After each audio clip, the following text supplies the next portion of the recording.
माननीय अध्यक्ष महोदया, यहाँ पर उपस्थित सभी सदस्यों को मेरा नमस्कार। जैसा कि आप सभी को पता होगा कि इस साल मानसून की स्थिति खराब होने के कारण कई जिलों में बारिश ना के मात्र हुई है, जिससे कि किसानों को बहुत सारी समस्या का सामना करना पड़ रहा है। कुछ किसान रात में भूखे सो जाते हैं, इसलिए मैं कृषि मंत्री से आग्रह करता हूं कि वो किसान के प्रति क्या निर्णय लिया है, उसके साथ ही साथ जो उन्होंने किसान को 5,000 रुपया प्रति मास रूप में दे रहे हैं, वो उन्हें किस तरह और कब प्राप्त हो गए, कृपया करके आप हमें बताइए। माननीय खाद्य मंत्री जी, आपको बोलने की अनुमति है। माननीय अध्यक्ष महोदया, मैं आपको ये निवेदन करना चाहता हूँ। मेरे मित्र सुकुमार जी ने जो प्रश्न उठाया है, उस प्रश्न से हमारी सरकार अवगत है।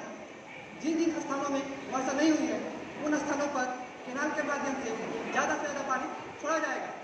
और हमारी सरकार ने यह भी निर्णय लिया है कि जिन क्षेत्रों में एकदम वर्षा नहीं हुई है, उन क्षेत्रों में माइथन डैम का पानी ज़्यादा से ज़्यादा छोड़ा जाए, जिससे कि कृषकों को बहुत लाभ होगा। और जिन क्षेत्रों में सुखाड़ हो गई है, उन क्षेत्रों के कृषि परिवारों को 5,000 रुपये प्रति माह की दर से जल्द प्रबंध किया जाए। धन्यवाद। माननीय सुनामी जी से मेरा निवेदन है कि वो अपना प्रश्न सभा के सामने रखें। धन्यवाद। इस बात से हम लोग बहुत चिंतित है कि हमारे राज्य में झोला छाप डॉक्टरों का बोलबाला हो गया है, जिसका शिकार आम आदमी दिन प्रतिदिन हो रहे हैं। शहरों के बड़े बड़े अस्पतालों में चिकित्सक के नाम पर मरीजों के परिवारों से पैसे वसूले जा रहे हैं। और एक महत्वपूर्ण विषय पे मैं स्वास्थ्य मंत्री जी का ध्यान अपनी ओर आकर्षित करना चाहती हूँ।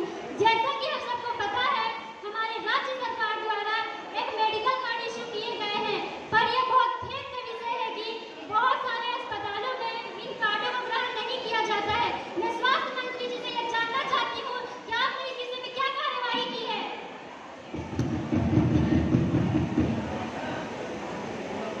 स्वास्थ्य मंत्री, आपको बोलने की अनुमति दी जाती है। माननीय अध्यक्ष महोदया एवं सदन में उपस्थित सभी मित्रगणों को मेरा नमन। जैसा कि मेरे मित्र ने ये प्रश्न किया है कि राज्य में फर्जी डॉक्टरों की संख्या दिन प्रतिदिन वृद्धि हो रही है, इस समस्या से हमारी सरकार अवगत है। हमारी सरकार ने इस समस्या को दूर करने के लिए जिला स्तरों पर 10 लोगों की एक मेडिकल कमेटी बनाई है, जो इसका निरीक्षण कर उन डॉक्टरों के खिलाफ सख्त कार्रवाई कर रही है। हमारी सरकार ने चिकित्सा के बढ़ते मूल्य को ध्यान में रखकर 5 लाख तक का चिकित्सा मुक्त किया है। साथ ही साथ दवाइयों के बढ़ते मूल्य को ध्यान में रखते हुए हमने पूरे राज्य में फेयर प्राइस शॉप खोले हैं। और जो भी सरकारी अस्पताल की स्थिति ठीक नहीं थी, हमने खुद जांच कर जहां बेड नहीं था, हमने वहां बेड उपलब्ध कराया। जहां मशीनें नहीं थी, हमने वहां मशीन उपलब्ध कराया। जहां डॉक्टरों की कमी थी, हमने वहां डॉक्टरों को भर्ती किया है। हमारी सरकार चिकित्सा के क्षेत्र में दिन प्रतिदिन कार्य कर रही है। हमें यह भी शिकायत मिली है कि बहुत से बड़े बड़े अस्पताल में बोले दिया जाए। हमें ये भी शिकायत मिली है कि बहुत से बड़े बड़े अस्पताल हमारे इस कार्ड को ग्रहण नहीं करते। हमने उनके खिलाफ सख्त कार्रवाई करने का निर्णय लिया है। जो भी अस्पताल इस कार्ड को ग्रहण नहीं करेंगे, उन पे सरकार ठोस कदम उठाएगी। हमने पूरे राज्य में एक टोल फ्री नंबर जारी किया है, जिसे राज्य का व्यक्ति इसकी शिकायत दर्ज करा सकता है। धन्यवाद। आपातकालीन स्थिति में अगर किसी मरीज को अस्पताल ले जाया जाता है, तो कई सारे ऐसे अस्पताल हैं जहां इमरजेंसी में उस मरीज को एडमिट नहीं किया जाता है। तो आपने इस विषय में क्या कार्य किया है? साइलेंट। इस समस्या के बारे में हमारी सरकार ने बहुत सोचा। हमने यह निर्णय लिया है कि जो भी अस्पताल इस कार्ड को ग्रहण नहीं करेगा, उसका लाइसेंस कैंसिल कर दिया जाएगा। और हमारी सुविधा 24/7 लोगों के उपलब्ध में रहेगी, ताकि किसी भी व्यक्ति को गलत चिकित्सा या पैसों के कारण चिकित्सा से मुक्त ना होना पड़े।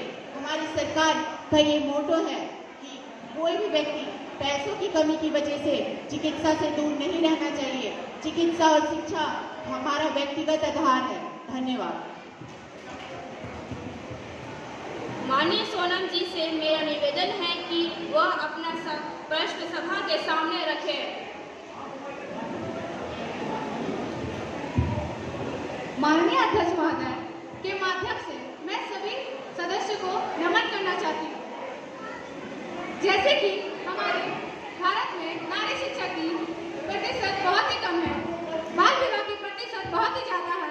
बाल विवाह के बालिकाओं की शादी कम हो जाती है और उनकी आगे की शिक्षा बाधित हो रही है, वह आत्मनिर्भर नहीं बन पा रही है। तो इसमें माननीय शिक्षा मंत्री जी क्या शिकायत सुनना चाहते हैं कि बालिकाओं की शिक्षा पर सरकार ने क्या क्या कदम उठाया है। और मैं यह जानना चाहती हूँ कि आर्थिक स्थिति के कारण बच्चे की स्कूल छोड़ देते हैं, सरकार ने क्या कदम उठाया। साथ ही सरकार ने कोई टच हनी के सरकार ने स्टॉप उठाए गए हैं, उन्होंने पेड़ काटने की